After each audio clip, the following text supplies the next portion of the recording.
Hi, everyone. We are going to get started now. I don't want to take up too much of your evening. Thank you for attending the golf pre-competition webinar. I am Kendall Zeslitz. I'm the staff lead for golf and the regional sports director for Eastern Maryland. So just what we're going to be talking about tonight, we're going to go over the details of the state championship, general competition information, level 1 info, and level 2 through 5 stroke play info, delegation information, and then I'm going to show you a few maps of the venues as well as provide you with directions from driving from every county. So our state golf tournament is Sunday, October 1st, which is just about 10 days away, and we are having it again in Queenstown Harbor, which is where we used last year. The stroke play is on the Lakes course again, which is the same as last year. The tentative schedule, I say that it's tentative, but it's pretty much set right now. If there are any changes to it, I will make sure to let you know ahead of time. So 7 a.m., the practice area is going to open to the golfers. 7:30 will be registration and check-in. 8:30 will be opening ceremony. 9 a.m. the stroke play competition will begin. So the people with the first tee times will go off to their holes.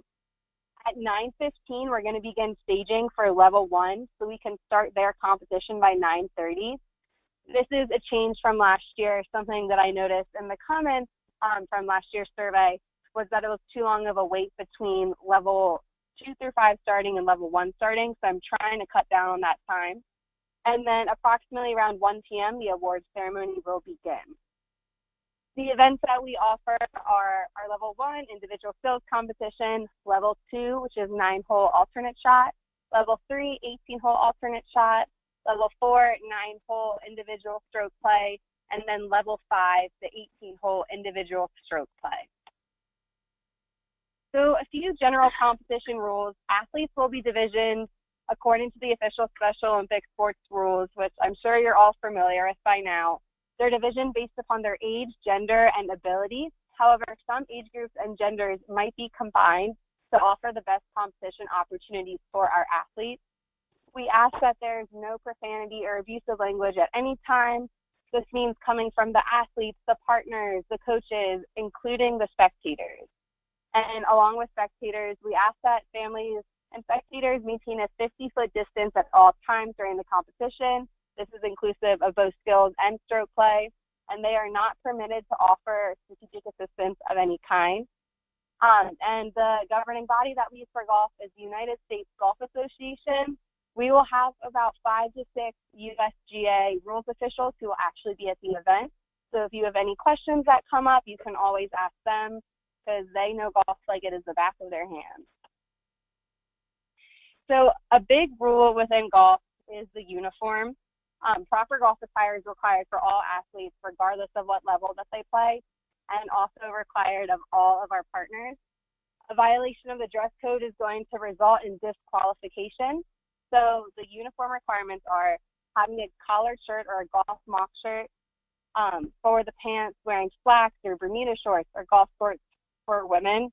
Please do not have your athletes show up in blue jeans or sweatpants or cutoffs. With their shoes, please have them wear spikeless golf shoes, sneakers, or soft spikes. Metal spikes really tear up the course, and Queenstown Harbor is a beautiful place, and they've been so great with working with us, so we would like to keep it as nice as possible. And uniforms are prohibited from having advertisements, except for brand markings and logos, so if their shirt has the Nike symbol on it, that is more than okay. For scoring eligibility, the maximum score eligibility standards for each level have been implemented and are as follows. With level 2, it's an average of 75 or lower. Level 3 is 120, level 4 is 70, and level 5 is 120. Golfers and teams who have average scores above the maximum entry averages will receive a place to finish award, but they won't be eligible for any advanced competitions. This includes NITs, USA Games, World Games, etc. The rain plan, I have checked the weather, and so far it looks like it should be a beautiful day, but it has been crazy lately, so we know it could change. So we do have a rain plan in place, and this will be called by the Special Olympics Maryland Golf Committee. It won't be called unless there's a torrential storm And light rain won't stop competition. We ask the players to keep on playing through it because it really doesn't affect play too much. If there is lightning, we ask everyone to go to the clubhouse and get inside. However, if the lightning stops for 30 minutes, then we will go back out and continue play as long as the course allows it. Water and snacks are going to be provided for all of our stroke play athletes because they will be out on the course for a pretty long period of time. And for individual skills, there will be water stations set up throughout all the skill stations, so probably about 2 water spots per area, so on the driving range and on the green. There will also be water stations by the pavilion where a majority of the events will be happening. And also for the stroke play athletes, there are water stations set up at Queenstown Harbor already. So if they're passing by, they're more than welcome to help themselves to that. Awards are going to be presented in the pavilion, which is right outside of the clubhouse. For level 1 athletes, they're going to be called to award staging following a 30 to 45-minute break where they can eat lunch right after their competition. The golfers are asked to be ready to report to the award staging tent when called, and they have to remain in their uniform in order to participate in the award ceremony. For stroke play, the golfers will be directed to the staging tent after they hand in their scorecard to the scorer's tent.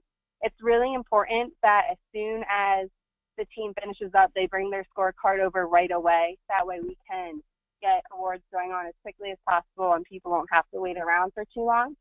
And again, we ask that the golfers remain in their competition uniforms. Golfers who aren't in the awards area when they are called for it may not have their award presented to them in an award ceremony. So if it's taking too long, we will continue with the award ceremony and they will just receive their awards separately at the end. Protest procedures are pretty much the same for all other sports. Only a head coach is able to make the protest, and it can only be made on the application of sports rules, not the judgment of officials. The protest must be on a Special Olympics protest form, and we will have copies of those there if you do not have one. So just see the scores table and they'll be able to help you out. They need to be submitted within 30 minutes after the posting of the scores from the division in question. And then the Special Olympics Man and Golf Committee will rule on each protest. The decision of the Golf Rules Committee may be appealed by the Games Rules Committee. The decision of the Games Rules Committee is final. And this year, the Games Rules Committee is going to be made up of me, Marty Parks, who is a USJ rules official, Chuck Helmuth, and Steven Sommerfeld Jr. With the Level 1 individual skills competition starting times, divisions, and starting stations for all athletes will be distributed by Thursday, September 28th. So that gives you about 2.5 days to distribute the information to the parents and just make sure that they know exactly where their athlete is going to be going. And the information will also be posted during check-in just in case you forget or someone doesn't see it. Athletes are to have their clubs ready at each station when it's their turn to participate. They're also required to carry their own clubs to and from each station. Credentialed coaches may assist in carrying their bags, but parents are not allowed to help at all.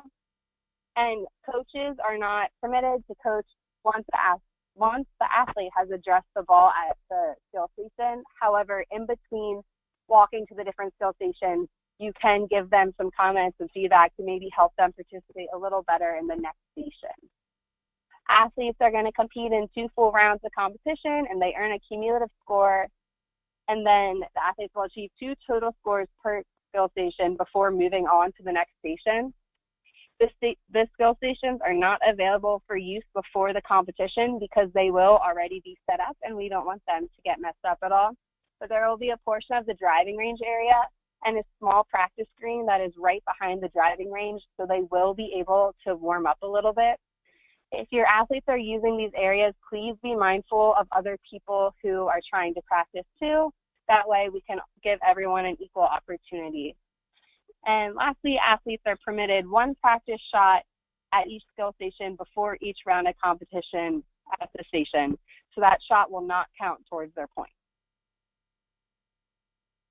For a tiebreaker, the way that we will handle that is a random skill station completed during competition will be determined via random selection. The golfer who has the highest combined score from the station that is selected will be the winner of the tiebreaker. If the golfers are still tied after the initial tiebreaker, we're going to do the same process and just a different skill station will be selected, and we'll look at the highest combined score from that station. With check-in, when they arrive at Queenstown Harbor, they should proceed to the check-in tent, which is going to be inside of the pavilion next to the clubhouse. And like I said earlier, staging for level 1 will begin for all at 9:15. This year, we are going to do it a little bit differently. On the athlete sticker that shows their name, their county, and their division, we are going to put a colored dot on their tag, and then that is how they know which group they're in. So it'll be the blue group or the red group or the orange group. And then the volunteers in charge of getting them to their station will be holding up a sign that that's their color. That way, it makes it a little bit easier for everyone to figure out where they're supposed to be, and we're just trying to avoid as much confusion and wasting of time as possible. So with level 2 through 5, like I said, it's being played on the lakes again, which is a beautiful course. And check-in is the same pretty much for them. When they arrive, they're going to drop their golf clubs to the bag drop area, where there will be someone to take their bags, put them on the golf cart that will have their name on it and their scorecards already there. Then they need to go to the check-in table, where they will receive their name tags and whatever other documents we feel necessary to give them before they head out to their tee times. We ask that all golfers check in at least 1 hour to their posted tee time. Golfers have been divisioned based on their adjusted scores from the last 8 qualifiers, actually. And if a 10th stroke is played without holding the shot, the team shall record a score of 10x and proceed to the next hole. The level 2 through 5 golfers will begin competition with a predetermined tee time. And just like the skills athletes, those tee times and divisions will be distributed by Thursday, September 28th, and it will be posted in the results area outside of the clubhouse. We ask that all athletes and partners arrive to their tee time 15 minutes prior to when they're scheduled to tee off. And athletes and partners who miss their tee time will be disqualified under USGA Rule 6-3. We're asking that everyone plays ready golf, which is just keeping the game moving. That way we can get all of our athletes in a timely manner. For the tee locations, all athletes and partners will use the forwardmost tee box on each hole. This is the ladies or the women's tees, and it is not known as the junior or kids golf tee markers. So next, I just have a few examples of where that is. You can see where the arrow is pointing. It's the forwardmost tee box with the red tees. And this next photo shows you where the juniors or kids tees are. They're actually placed on the fairway, so it's way more forward. So we like to keep it on the red tee box. All female athletes and unified partners are going to tee off at the first markers, which are going to be red markers. They look like little golf balls that say Special Olympics Maryland on them. And then we ask male athletes and partners to tee off at the white markers, which are approximately 5 yards behind the red ones.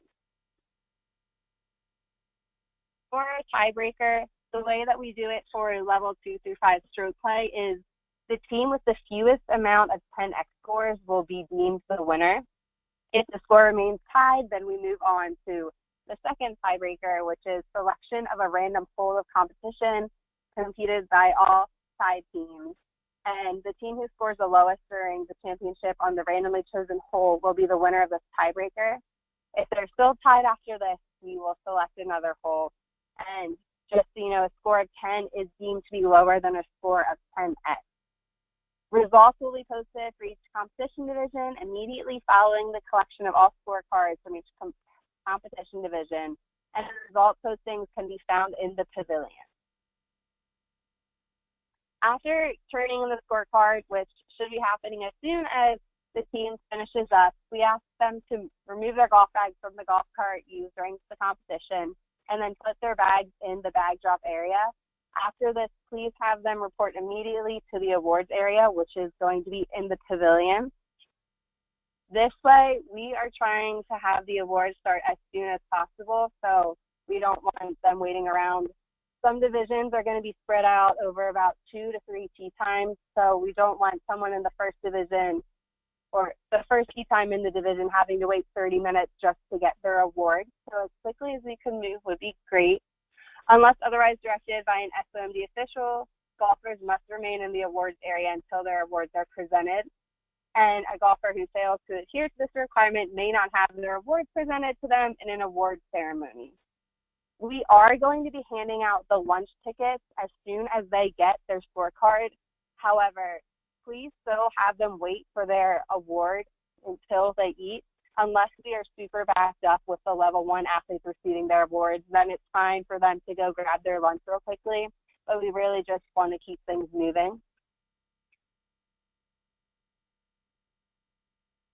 For rules officials, we are very lucky to have the USGA rules officials coming out again this year, and they have been involved throughout this whole season, so we are very grateful for them. They will be roaming around the course throughout the competition. If you have a ruling or have any questions, just signal to them and they will be able to help you. If you cannot find one, please refer to the USGA rulebook. I will bring extra copies of those if someone doesn't have it, and you are more than welcome to help yourself. With golf carts, we ask that everyone please adhere to the course rules for the day for the cart, and only a person with a valid driver's license who's 18 years of age or older are able to drive the golf cart. Spectators should be prepared to walk in order to watch the competition. They may not ride in a golf cart with a golfer or a team, and golfers or teams who are in breach of this rule are subject to disqualification by the rules committee. The head coach's responsibilities, he or she is the individual directly responsible for coordination and management of all of the athletes that are coming from your county's program. They're going to be responsible for ensuring that the athletes are at the right site and events and that they are there on time. They're properly equipped for the sport with clubs and in the proper uniform. Any problems that happen with an athlete will be addressed with the head coach. And we ask that all head coaches please attend the sports coaches meeting. It is the responsibility of head coaches to communicate information presented in these meetings to the rest of the members in their delegation. Lunches or meals. A meal is going to be provided to all registered competitors, coaches, and volunteers. If your athlete has any specific dietary needs, please let someone in the golf committee know that at the time of check-in. That way we can give them the best meal possible. The lunches are going to be hamburgers and hot dogs with a side item and a drink. For the level 1 athletes, meal tickets will be given to the head coach at the time of check-in. Like I said earlier, there's going to be a 30 to 45-minute break for lunch as soon as their competition is over. Once that meal time is over, they need to remain in the pavilion for their award ceremony. For level 2 through 5 athletes, they're going to receive their ticket as soon as they turn in their scorecard. And also, like I said earlier, please have them wait for their award unless there is a holdup, and the control center will notify them if they are able to get their lunches before they grab their award. So just keep your eyes and ears out for that. All coaches, officials, and volunteers are going to receive a meal ticket at check-in, and families who wish to purchase a lunch or food may visit the snack bar, which is inside of the clubhouse. We will have a family hospitality area that will also be near the pavilion, and there for families you can find snacks, beverages, and other items, but we do ask that only family members make use of the refreshments that we provide there. This is a map of Queenstown Harbor. It kind of just shows you where everything is. So the clubhouse is smack dab in the middle, and then you see the pavilion, which is straight up above the clubhouse. That is where most things will be happening. The practice range in the green is labeled with C, and that practice green is where they can practice before the event starts. And then the first tee for the Lakes course, which we are going to have levels 2 and 4 teeing off at hole 1, and levels 3 and 5 teeing off at hole 10, so everyone will finish at hole 9. So the levels 2 and 4 athletes are going to start where E is on this map. This map also shows the pavilion and then the location for some of the skill stations for individual skills. The short putt is going to be the station closest to the pavilion with the long putt right next to it. And then at the other end of that green, we will have the chip shot. With the driving range, the wood and the iron shot are going to happen at D, pretty much right next to each other. And then to the left of the wood and iron shot is where we will do the pitch shot. These are the driving directions coming from pretty much every county and area of Maryland. I will not bore you to death with reading all this information to you, but please review it. I will be sending out these slides to everyone on the golf distribution list. That way they can see this. Also, if you just type Queenstown Harbor into your GPS or Google Maps, it's very easy to get there right over the Bay Bridge if you are coming from Eastern Maryland or Western Maryland. Sorry, I'm still learning the geography here. So at this time, if anyone has any topics they want to bring up or any questions about the state tournament, now would be the best time to do that.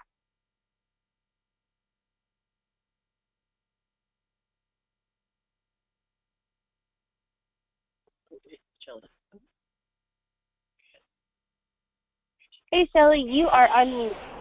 Okay. So when you were talking about that the athletes have to have a valid driver's license and be 18 years of age to drive the golf carts, can athletes, if they meet those requirements, drive? That I am not positive of, but I will talk with them tomorrow. Oh, Kendall, this is Mike. The answer is yes. Really? Okay. That's new. Okay. If they have a driver's license, they're at least 18 years of age, then yes. Oh, okay. Their driver's license demonstrates that they have the capability to do that. So. Okay. Okay, so that's new for me. Okay, thank you. Sure. Do we have any other questions?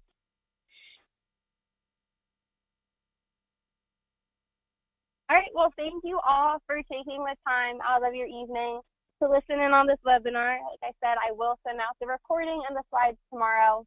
And if any other questions pop up, please feel free to email me or give me a call or a text, and I will get back to you as soon as possible. So if I don't hear from you, then I will see you next Sunday at Queenstown Harbor. Thank you, everyone.